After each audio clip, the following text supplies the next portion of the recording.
దెబ్బకు దెబ్బ అట్టుకు అట్టున్నర ఇచ్చి పడేస్తాం అని కూటమికి ఛాలెంజ్ చేశారు అంబటి రాంబాబు గారు. నమస్తే సార్. ఏంటి సార్ పరిస్థితి? ఇవాళ జరుగుతుంది ఏంటి రాష్ట్రంలో? మాకు తెలియదు సార్, మీరే చెప్పండి. చంద్రబాబు నాయుడు గారు ఇచ్చిన హామీలు ఏమిటి? సూపర్ 6 హామీలు అందరికీ తెలుసు కదా. చంద్రబాబు నాయుడు గారు ఇచ్చిన హామీలు ఒక్కటైనా నెరవేర్చారా? ఒక్కటి కూడా నెరవేర్చలేదని జనం మొత్తుకుంటున్నారండి బాబు. ఎన్నికలకు ముందు అరచేతులు వైకుంఠం చూపించేశాడు ప్రజలందరికీ కూడా. అది ఆర్ట్. ఇప్పుడు నరకం చూపిస్తున్నాడు. అప్పుడు వైకుంఠం చూపించారు, ఇప్పుడు అపరిశుద్ధుడి సినిమా చూపిస్తున్నారు. ఇందులో తప్పేటుంది? ప్రజలందరూ ఏమనుకుంటున్నారు? ఏటనుకుంటున్నారు సార్? చంద్రబాబు అంతా దొంగ ఎవరు లేరు. అయ్యో బాబాయ్, అంత మాట అనేసారటండి బాబు గారిని పట్టుకొని. అబద్ధాల కోరు, ఎన్నికలకు ముందు ఏదైనా చెప్తాడు, ఎన్నికల తర్వాత ఏది చేయడు అని జనం చర్చించుకుంటున్నారు. ఓహో, జనం చర్చించుకుంటున్నారా? అది ఈయనకు వాళ్ళకి అలవాటే కదండి.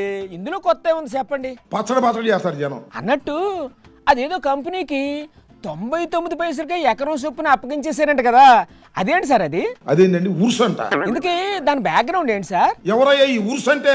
బుస్సును పుట్టింది. ఎవరు పుట్టించారు సార్ దాన్ని? నారా లోకేష్ గారు పుట్టించాడంట. ఎంత ఇచ్చారు ఆ కంపెనీకి? వైజాగ్ లో 3,000 కోట్ల రూపాయల ఆస్తి 99 పైసలకి ఇచ్చేశారు. అత్త సొమ్ము అల్లుడు దానం చేసినట్టు బాగానే ఇచ్చారుగా. న్యాయస్థానాలు వాతలు పెడుతున్నాయి, సిగ్గులేదు మీకు? సిగ్గు చిన్నప్పుడే వదిలేశారు సార్, భలేవారే మీరు. ఏం చేస్తాం చంద్రబాబు నాయుడు గారు? నాకు తెలియక అడుగుతాను. ఏం చేస్తున్నారో మీకే కాదు, పాపం ఆయనకు కూడా తెలియడం లేదు సార్. కలకాలం ఇలాగే ఉంటావా? ఉట్టికట్టు ఊరేగుతావా? కలకాలం ఎందుకుంటారు సార్? మళ్ళీ 4 ఏళ్ల తర్వాత ఎన్నికలకు వెళ్లాల్సిందే కదా. బాబు గారు, చంద్రబాబు గారు గుర్తుపెట్టుకోండి, దీనికి తగ్గ మూల్యం చెల్లించక తప్పదు, జాగ్రత్త అని కూడా ఈ సందర్భంగా నేను హెచ్చరిస్తూ ఉన్నాను. ఆయన చెల్లించకపోతే? నువ్వు చెల్లించకపోతే మీ అబ్బాయి. ఆ మూల్యం ఏ రూపంలో ఉంటుంది సార్? ఏమో ఏ రూపంలో ఉంటుందో మనం ఏం చెబుతాం చెప్పు. కొంచెం హింట్ ఇవ్వండి సార్. మూల్యం ఏ రూపంలోనైనా ఉండవచ్చును. అది ఎలా సార్ తెలుసుకోవడం? అది వెండి తెర మీద చూసుకోవటమే.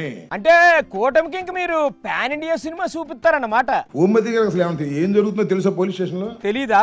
బుస్సు ఆయనకేం తెలియదు. మరి ఎవరికి తెలుసండి? నారా లోకేష్ అడుగు చెప్తాడు. లోకేష్ అంటే గుర్తొచ్చిందండి, మీరు కూడా రెడ్ బుక్ లాంటిది ఏదైనా పెడతారండి? బుక్ ఎందుకు? మాకు బుర్రే పెద్దది, బుర్రలు అన్ని గుర్తుంటాయి. పోనీ మీరు సొంతంగా ఏమైనా బుక్ తయారు చేస్తున్నారా? నేనేం బుక్ తయారు చేయట్లే. సరే సార్, చాలా మంచి విషయాలు చెప్పారు. మళ్ళీ కలుద్దాం సార్.